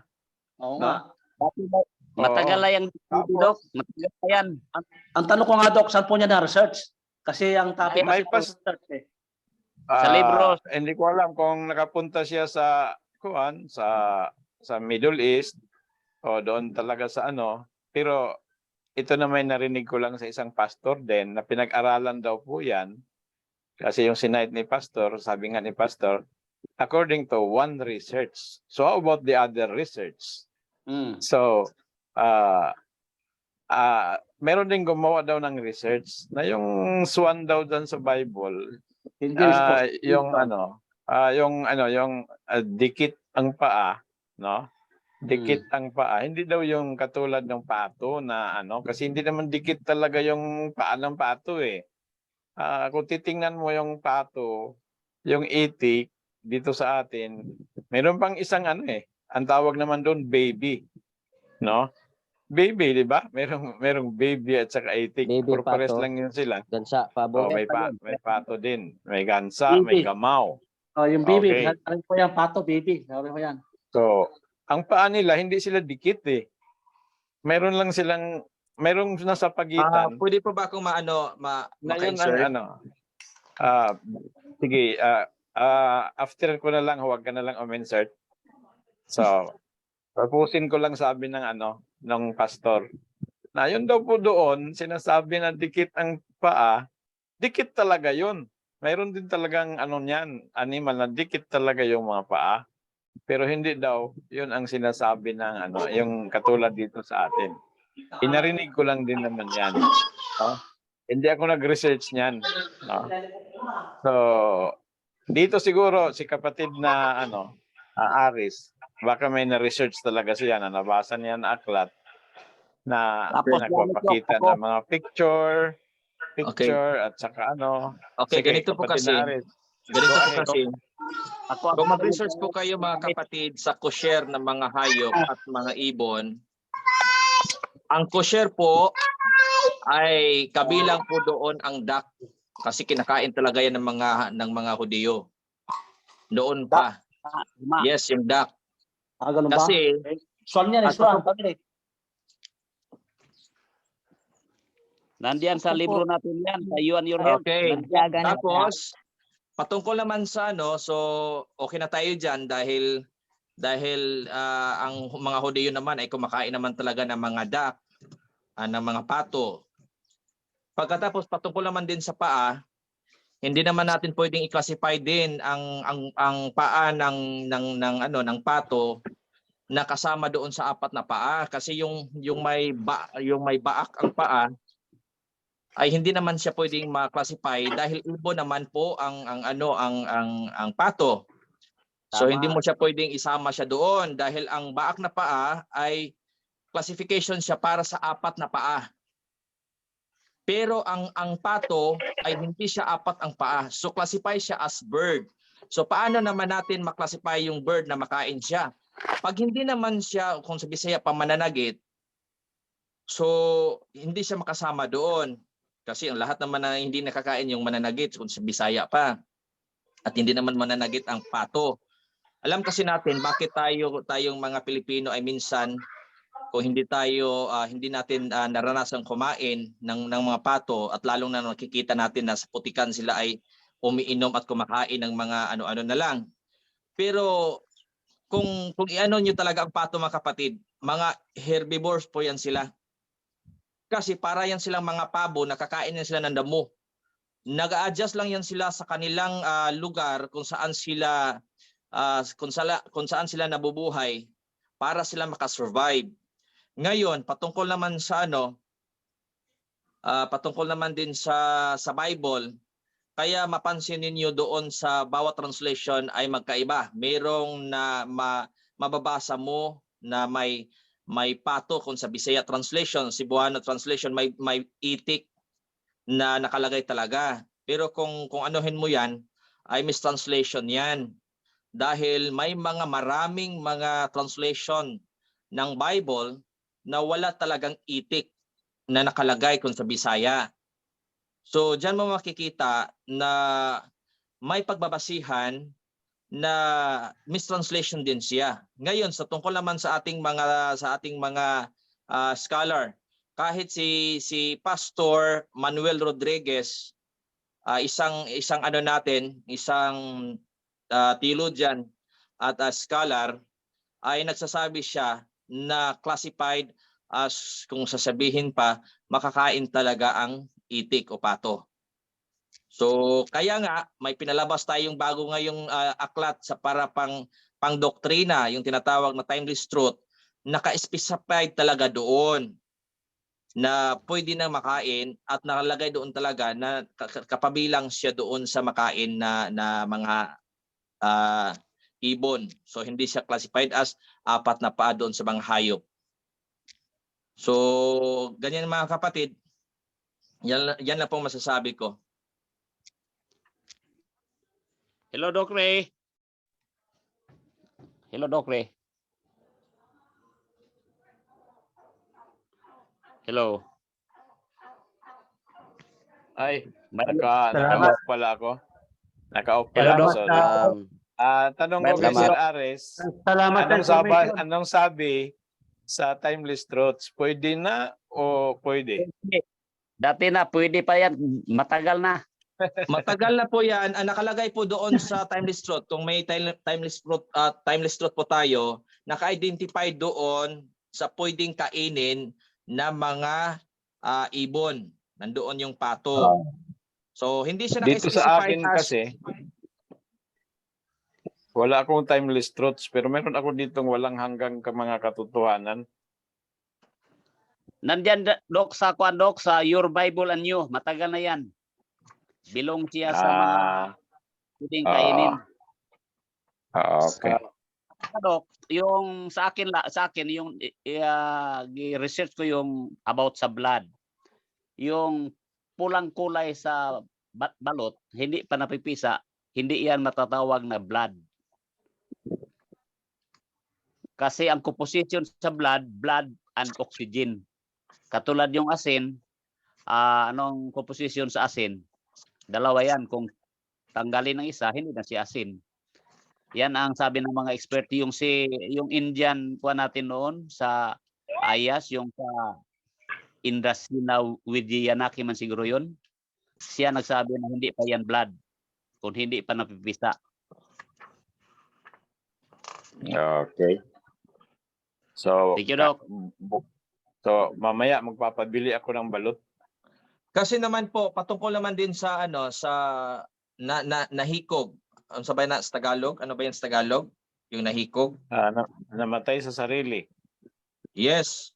Hayop naman talaga 'yan eh. Wala namang itlog na namatay sa sarili. Kasi itlog naman 'yan.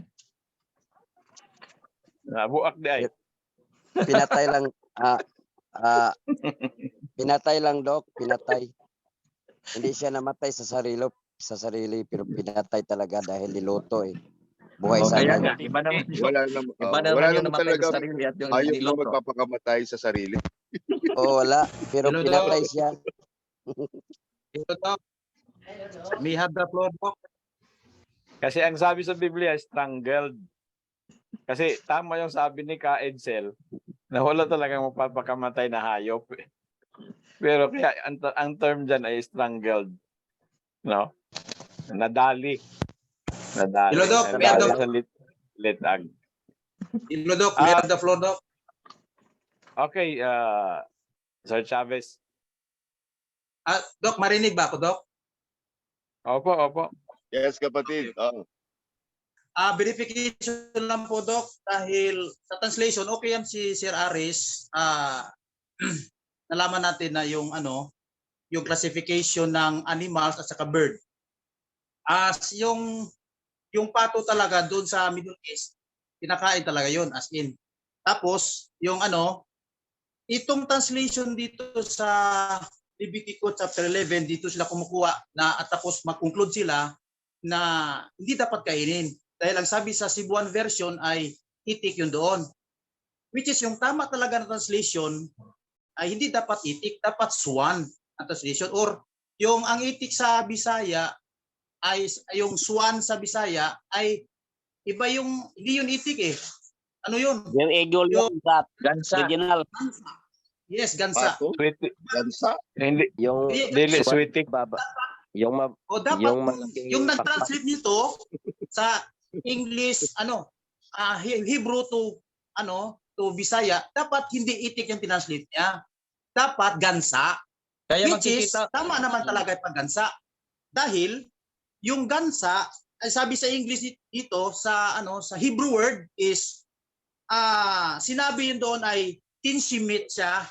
Tinshimit, that is a kind of a bird, a fowl na bird na yung parating lumilipad. At tapos hindi talaga sa hayop na four-footed na hayop is belong siya sa fowl. So that means belong sa bird. At pagkatapos, itong mga nakatalaga dito na mga example ng mga bird na hindi dapat kainin, hindi rin dapat kainin. So that means yung sinabi nila na transform nila na yung bibi na yung itik, mali yun ang pag-translate dito. Mali talaga. Is translation talaga. Kasi At may nagsabi dito na magpinsan daw kasi sila. magpinsan. Pero talaga, sa aking Biblia is tinshimit ang sabi dito. That is belongs to fowl na itong translate nila na itik. Which is hindi naman talaga kakainin itong klase na talagang bird na ito dahil iba ito eh. Yung unclean bird ito eh. Unclean bird talaga. So kaya nga pag sabi ng pwede kainin yung ng itlog ng duck, walang problema dahil duck yun eh. At kung yung itik dito sa amin iba yun eh para yung kind of duck pa rin. Mayroon kami nung una yan, tinanggal ko lahat yung dinaisi ko. Kung yung nasa manok, yun rin sa itik ng sinabi ng translation dito sa Bisaya na itik talaga. Pero the true dapat ang translation dito sa Leviticus chapter 11 verse 17, dapat ang tinansit niya ay yung gansa na unclean na bird. Yun dapat. O dapat ulit natin yun. kaya nga ang nangyari sa ibang mga translation, wala kang mababasa sa Cebuan translation. Marami namang Cebuan translation eh. Wala kang mababasa sa iba, maraming Cebuan translation na wala na talagang itik. Dahil ang mga translator at the same time yung mga scholar, naintindihan nila na talagang mistranslation talaga yung duck doon sa sa ibang translation na ginagamit ng ibang tao. Eagle yan. Kaya hindi na siya makikita sa ibang translation. Ito, ang tanong mga kapatid. Ano bang itsura ng itik? At bakit parang pato. Bakit sasabihin mo na mali ang translation? 'Di ba? Yung itik dito sa Tagalog, pato man na sa Bisaya. So, yung itik po mukhang pato. Kung sa kuwan pa, si Dokre at saka si Dokradja, usara. Isa lang. So, ang itik, kuwan na nagkauno nimo sa sekreto kay mo nang bawal o kauno nimo sa sekreto ang itik. Ano man, may mo na ng sweetik. Pwede makasingit sandali.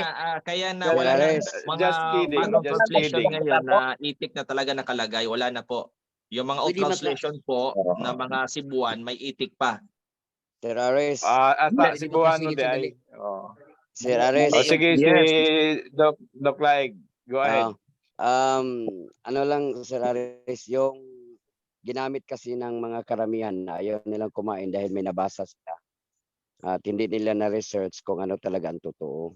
Yes po. Kaya tayo po nga nakakaalam sa totoo na kahulugan, dapat ma-edukar natin yung mga tao na may nabasa pero hindi naman nila alam kung anong katotohanan.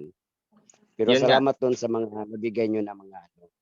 Kaya Kasi nga, kung magsasabi kong dito sa magre-research Mindanao, sila, magre-research sila nagdedebate doon sa sila. Israel, doon sa kapabilang doon sa kosher, mga kosher na mga hayop at mga ibon, doon talaga kasama doon ang pato or yung duck.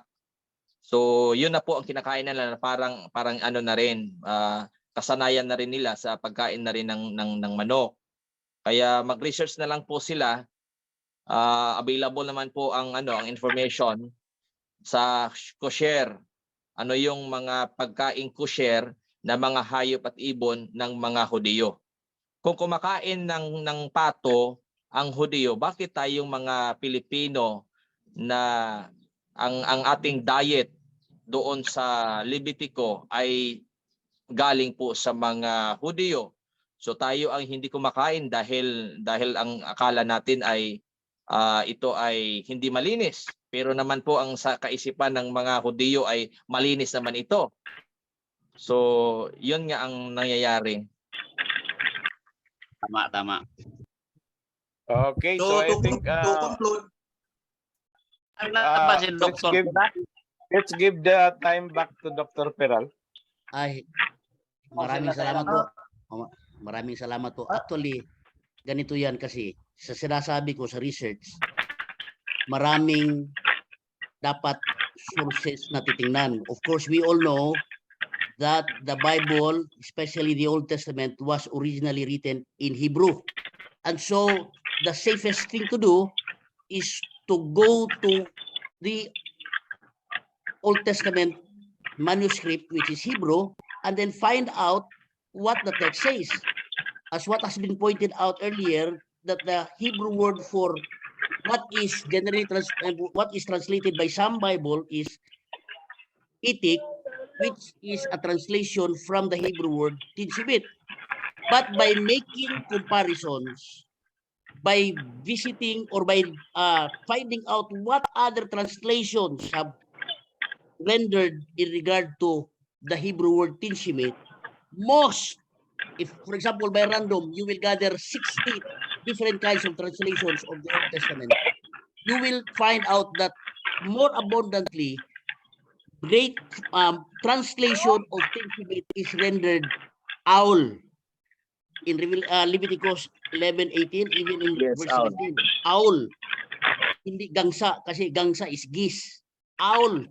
New International Version, for example, you will notice King James Version. In the King James Version, verse 18, the tinshibit is translated swan.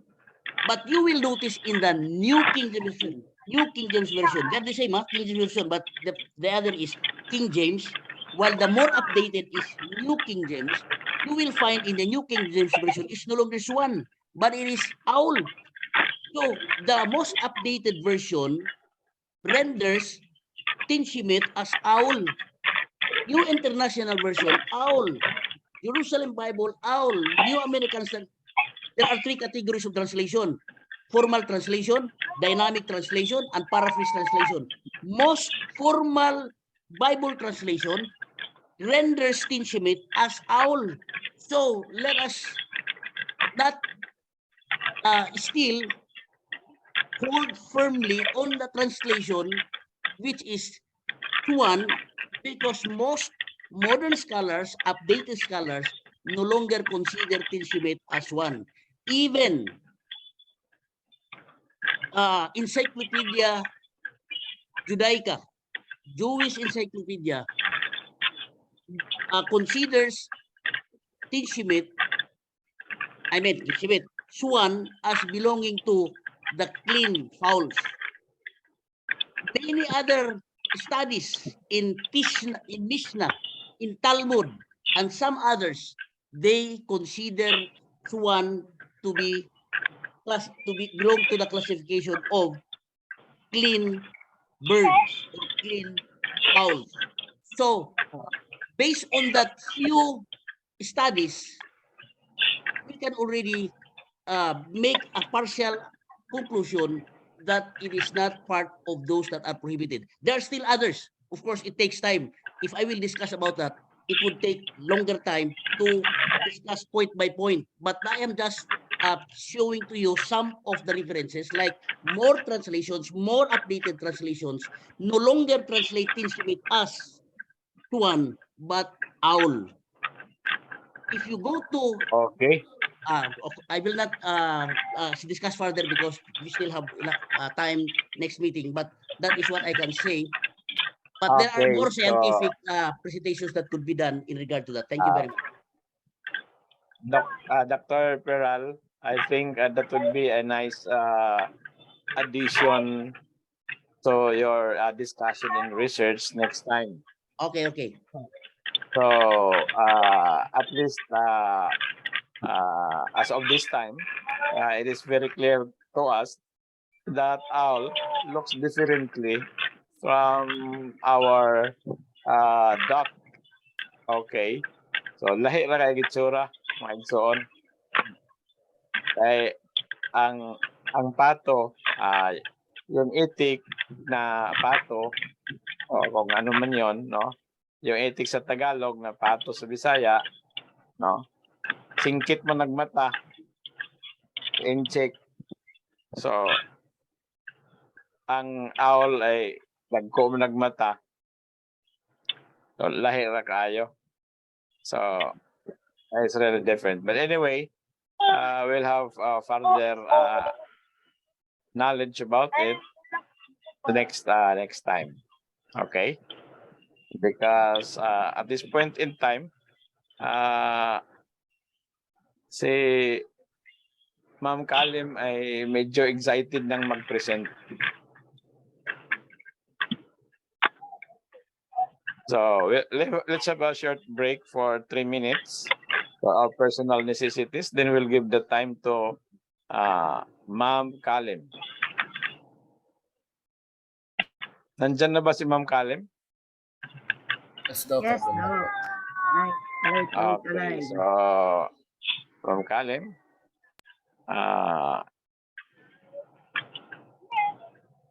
within 3 minutes, you can make your presentation.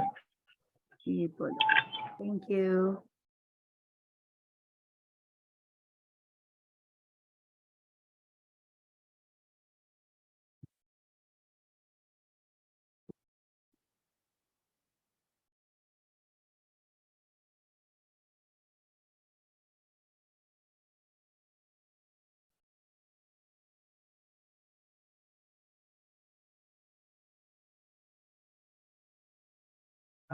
Pastor Victor Navarro, our head chaplain of the Iligan Sanitarium and Hospital. Pastor, you are welcome to this group of students.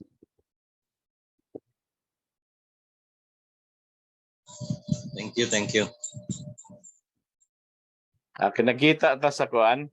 Murag dito man ta siguro sa Davao makita, no? Kasi panahon sa eleksyon noong 2016, itong libot ko. Basing. Posible. 2016, kauban ni Jimmy sa bandal mo to nung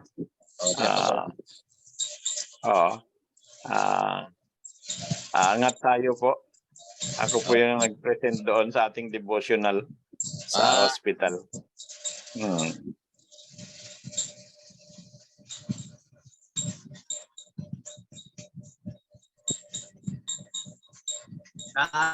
Sa SMMC, Jimmy sa bandal, sa Romblon. Ano po ko kabalita? Tuwa, Dok, sa Jinsan, Dok. Sa Jinsan karon. Jinsan siya?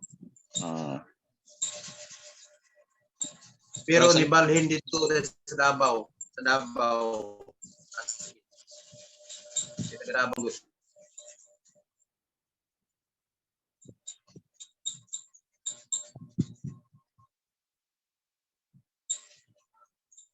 Dito rin po sa JB Adventist Hospital Davao. Chaplain. Okay, okay. Okay.